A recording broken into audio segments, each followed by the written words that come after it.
less than 100 days in office, what is our purpose in Afghanistan?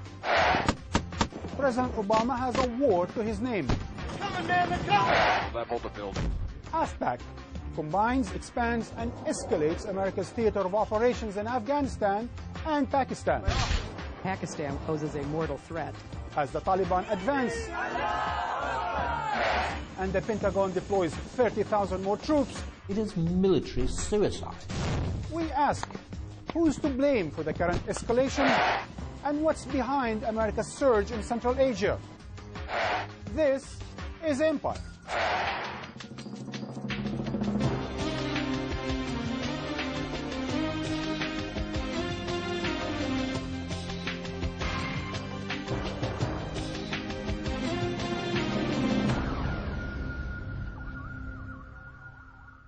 Hello and welcome to Empire. I am Marwan Bishara. It's deja vu all over again here in Washington. As the new administration escalates its Afghan war and expands the theater of operation into Pakistan, the establishment and the majority of the public opinion are marching to the drums of war, just as they did on the eve of the 2003 war on Iraq.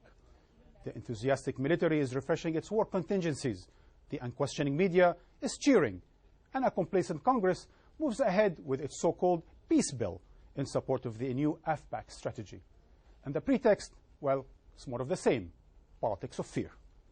Meanwhile, a surge of new attacks in Iraq demonstrates that the war on occupation there are not over. And come summertime, the Obama administration might be fighting not one, not two, but 3 wars that could push the greater Middle East and indeed the Asian continent towards further instability, chaos, and war. I'll be discussing what's at stake with my studio guests in a moment, but first, Tim Tate describes America's new state of play in Afghanistan and Pakistan.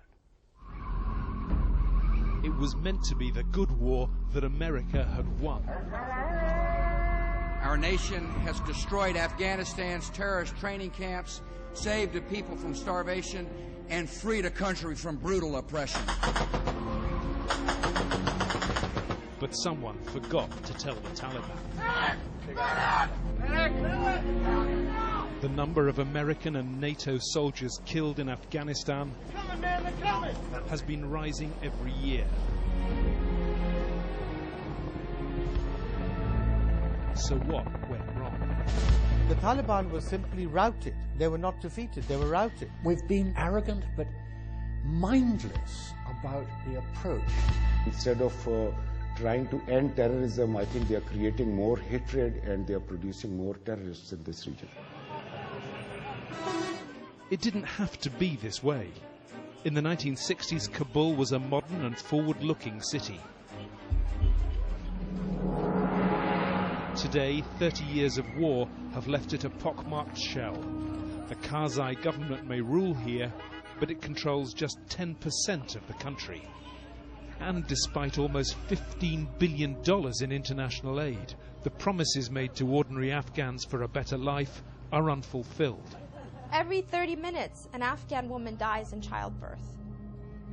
20% of Afghan children die before the age of 5. They don't have access to power, they don't have access to clean water, they don't have access to health care. Many Afghans are welcoming the return of the Taliban to provide their most basic needs. What the Taliban are bringing to the Afghan people is security, their #1 priority. And that sort of undermines everything this current government can offer. President Obama is now sending thousands more US troops into the Afghanistan meat grinder. But the new plan seems less like a repeat of the allegedly successful Iraq surge and more a return to the failed policy of a much earlier imperial war. Vietnam was about a quarter the size and had 8 times the number of troops that there are in Afghanistan, and they still lost because they couldn't persuade the people that the system of government that they were backing was the right one for them. You are clear to level the building. American bombing raids targeted on Taliban leaders have killed at least 7,000 innocent civilians, driving many Afghans into the ranks of the insurgency. I think that this whole notion of hearts and minds should be taken out of the American lexicon. We'll never win the hearts and minds of the Afghan people, but with the right strategies, we can win their trust and confidence. To win Afghan trust and confidence, Obama's plan also calls for an increase in the Afghan army, backed by US armed civil defense militias. The Afghan army might become a better trained force.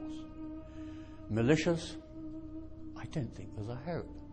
America's war on terror has not only failed, but it has spread the problem to neighboring Pakistan. We cannot underscore the seriousness of the existential threat posed to the state of Pakistan by a loosely confederated group of terrorists and others who are seeking the overthrow of the Pakistani state.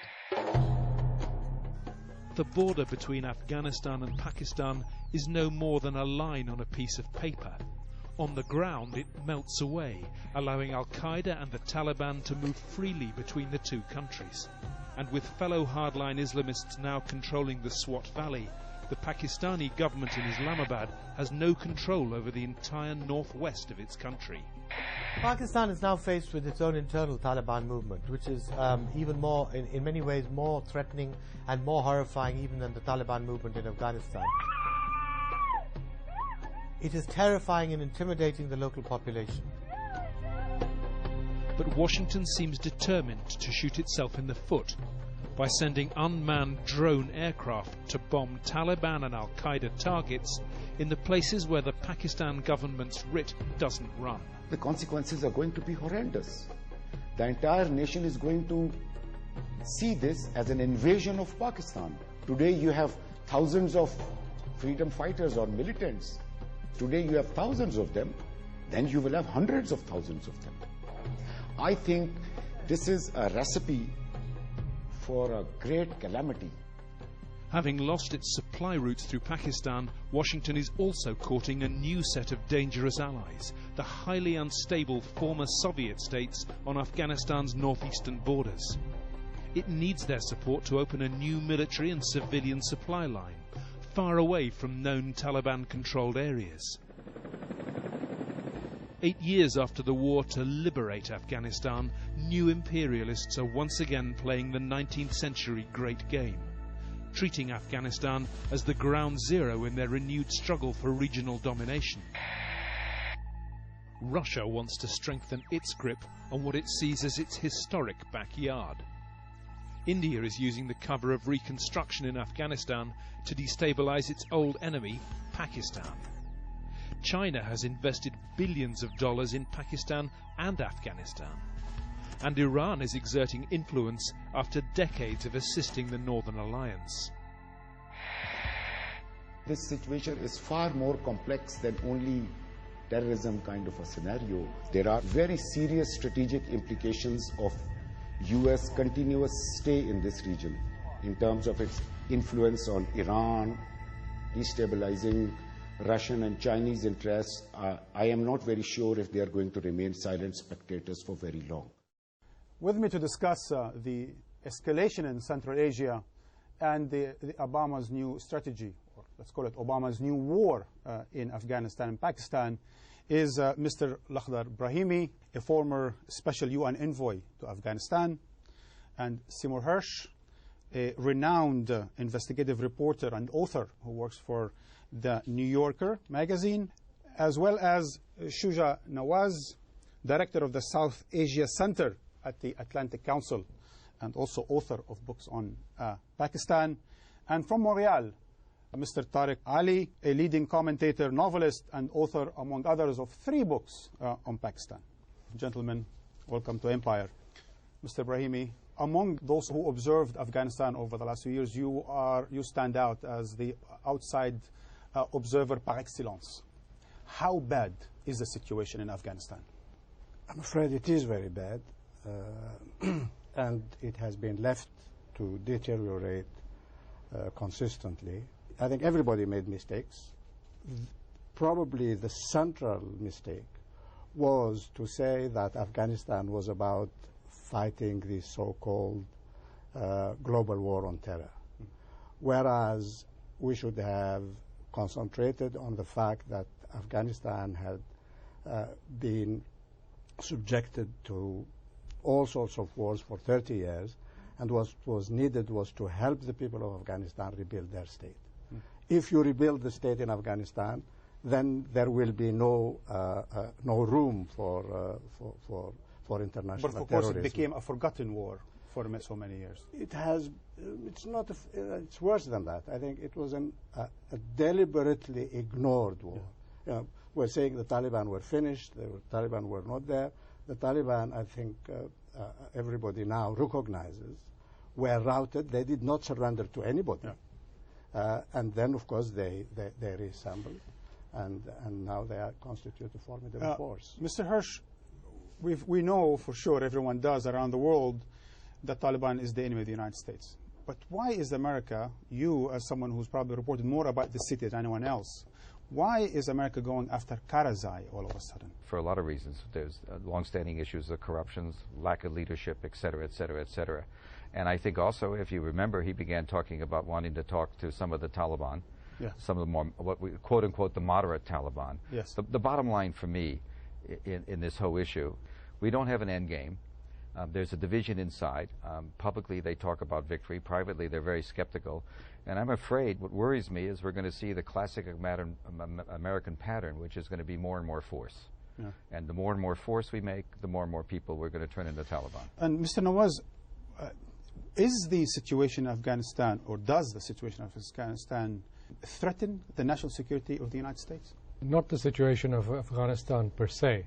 When we went into Afghanistan, we meaning the United States and allies, there was no comprehensive strategy.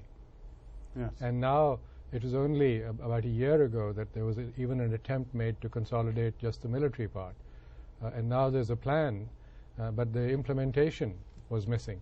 Tariq Ali in Montreal, tell me please, why the expansion of the Taliban's influence in Afghanistan should matter to anyone from Minnesota or Mississippi for that matter? Well, I think it is fairly predictable what happened, and some of us did predict it. What were the war aims? According to the former president, George W. Bush, the war aims, he simplified them to the level of absurdity, was to capture Osama bin Laden dead or alive, and to capture or kill Mullah Omar, the leader of the Taliban faction closest to bin Laden. If one judges them on the basis of what he said, it's been a total failure. In the early days, if they had concentrated on reconstruction, rebuilding a country torn by 30 years of continuous war, they might have won some goodwill. But they didn't do that. In fact, they used the only methods they knew, which got worse and worse. Civilian casualties began to mount so that even Karzai got nervous and pleaded with them not to be so undiscriminating. And simultaneously, you enter one of the poorest countries in the world with a paraphernalia of NGOs, air-conditioned tents, corruption on a massive level, massive disparities in wealth between occupier and occupied, and you implant a regime which is totally and completely corrupt. If I understand correctly, Mr. Brahimi, you disagree with that. I think you think that Karzai is one last important chance for Afghanistan. I think Karzai started out as a very honest Afghan patriot. I think that he himself has not been accused by anybody of being corrupt. But I'm afraid people around him, and people say that includes his family, are definitely corrupt. But it is silly to see this blame game that is taking place now between President Karzai and his allies. That's not the enemy. I think the enemy is somewhere else. What you need is a real strategy. What is it that you want to achieve? If you are running after bin Laden, Afghanistan cannot help you. Bin Laden is not in Afghanistan. Bin Laden left Afghanistan by the end of 2001. Everybody knows that. Yes. So you are fighting your war, if that's what you want. You are fighting your war in the wrong place. But also Pakistan, Hirsch, it seems also President Zardari is falling out of grace in Washington. It seems the American allies that Mr. Ibrahim is talking about are not exactly the favorite candidates today. I asked somebody high up in the intelligence community why he does everything we ask him to do, and he went like this, you know, money. Because, as you know, the Pakistani military is deeply involved in the bombing that's going on. They're not unaware of the Predator bombing and the bombing by drones. They're involved in it. Zardari has let us do what he wants, and at this point still, I will tell you, one of the options on the table, of course, is continuing him. One is getting rid of him, and one is they're even looking at Sharif. They're sort of desperate. They have three options they're talking about, and from a lot of points of view, none of them are really starters. And here you have it, Mr. Nawaz. It's surely Pakistan's business, no? What to do with a city like Bunar or those northwestern areas. It's not America's business, is it? Of course not. It is Pakistan's war, but it became America's war from the moment Pakistan agreed to accept reimbursement for sending troops into Fatah. Yeah. So once you accept that, then you change the equation and you become an army for hire. And that is why there is so much opposition within the ranks in Pakistan to this arrangement. Tariq, your last book, the last of a trilogy on Pakistan, is called Dual. It's about Pakistan and the United States. Are you concerned with those who are concerned with the situation in Pakistan and the heat that America is bringing to bear on the country? Well, I am very concerned because it can only end in disaster. The history of US-Pakistan relations has been a very tormented one. Now, in order to continue and maintain an occupation of a country with 30 million people, they are prepared to destabilize a country with 170 million people. It doesn't make sense. One reason for that is that the army doesn't want to keep sending out its own soldiers to kill its own people, regardless of what their political or religious beliefs may be, because this sort of activity demoralizes an army at its very base. If the Pakistani army were to split as a result of this war in Afghanistan, it would be a disaster. When the footage of Taliban militants flogging a woman was shown on Pakistan television, there was horror and outrage throughout the country. And I think the government should have said, we will do a ceasefire, but we are not going to agree on you running any part of the country. Let's have a referendum. Let the people decide. And the Taliban would have been cornered. I'd like to add, Tariq, that a referendum of sorts did take place a year ago when there was an election in this area, and the Islamic parties were routed and replaced by the ANP. So the voice of the people was heard, but it's the government which was elected in the province that refuses to heed the voice of the people. Someone else is not heeding the voices of the people, which is apparently the people in the Obama administration who are coming up with a new strategy for not only Afghanistan, but for what's called the AFPAC strategy. Let's look at what exactly are the main points of this new strategy before we start discussing it. Today I'm announcing a comprehensive new strategy for Afghanistan and Pakistan. We have a clear and focused goal: to disrupt, dismantle, and defeat al-Qaeda in Pakistan and Afghanistan. These soldiers and Marines will take the fight to the Taliban in the south and the east. We will shift the emphasis of our mission to training and increasing the size of Afghan security forces. There are also those who've taken up arms because of coercion or simply for a price. These Afghans must have the option to choose a different course. We will forge a new contact group for Afghanistan and Pakistan that brings together all who should have a stake in the security of the region. Well, bye-bye, Obama. Sai, let me ask you something very specific. Do we have now an Obama war? We're getting there. It's amazing. I will tell you that I do know, despite these words, that there are many people inside who think this war is not winnable. Well, why? Because it's just not winnable. Because the more, General Motors goes to war. The old General Motors goes to war. When we have a combat battle, the next thing you know, airplanes, and we're bombing villages. And every time we do a mission, the collateral damage is so high. So the way we operate is with overwhelming force protection, which means that we're We'd much rather, I don't blame them, it's totally logical. You want to protect our soldiers, which means you shoot first. And with each new soldier, I had a serious American officer say to me, each soldier will mean one more casualty in Afghanistan and one more member of the Taliban. Mr. Brahimi. Nobody thinks that this war can be won militarily. The thing is, what they are trying to do, I believe, is see if they can have what they call a new strategy to avoid defeat and to see how they can end this in a positive manner. But Mr. Brahimi, they've already started the bombardment through the drones. Yeah. And they've already threatened, and they actually made a deal with the Pakistanis about not sending, for the time being, troops on the ground. So the idea of the war option is not just on the table, it's being implemented in Pakistan. If there is anybody who thinks they can win this war militarily, I haven't met them. And if there are, I don't think they are right. They cannot win this war. Let me ask my good friend this. Yeah.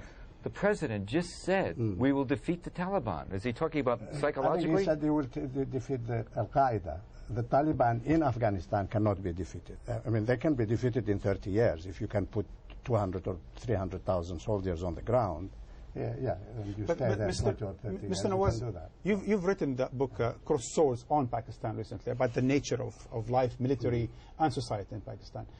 If America couldn't transform a country of 23 million people like Afghanistan, it's going to be able to transform, defeat, win a country like Pakistan of 175 million people? I don't think that the attempt is to win a war in Pakistan. I think at best the United States should look at Pakistan as a partner and try and help convince them that this is their war. But I'm sorry, Mr. Nawaz, I'm not going to get you off the hook on this one, because they are using their own drones, their Predator airplanes, with some PlayStation-type machinery out of here, out of Washington, it seems, and bombarding different places within Pakistan. Absolutely, and this is obviously some kind of a kabuki theater that is going on between the United States and Pakistan, because this is done with the tacit understanding and approval of the Pakistani authorities. So this is not something that is new.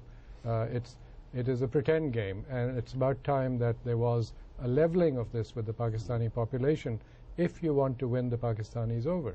But Mr. Yes, go ahead. If I want to bring you back a little bit, you said the Americans have not been able to transform Afghanistan. I'm afraid they didn't try to transform Afghanistan. They went there for revenge. They went there after the people who attacked them. And they told the Taliban, we are not interested in you, we are not interested in your country. What we didn't know in the United Nations when we went there is that they were already thinking of Iraq. They were not thinking of Afghanistan. They thought, as a matter of fact, they would finish the job in a matter of weeks and then move on to Iraq. By the way, we're going to get to Iraq in a second, but I want to get Mr. Ali's response on the question of Pakistan. You know, President Zardari said, I'm losing my country. It seems he's being sandwiched between the Taliban on the one hand and the American pressure on the other hand. Just a recent visit by Chief of Staff Mullen and the Special Envoys Holbrooke, certainly putting a lot of pressure on the Pakistanis. What do you see the end game of this in the near future, Ali?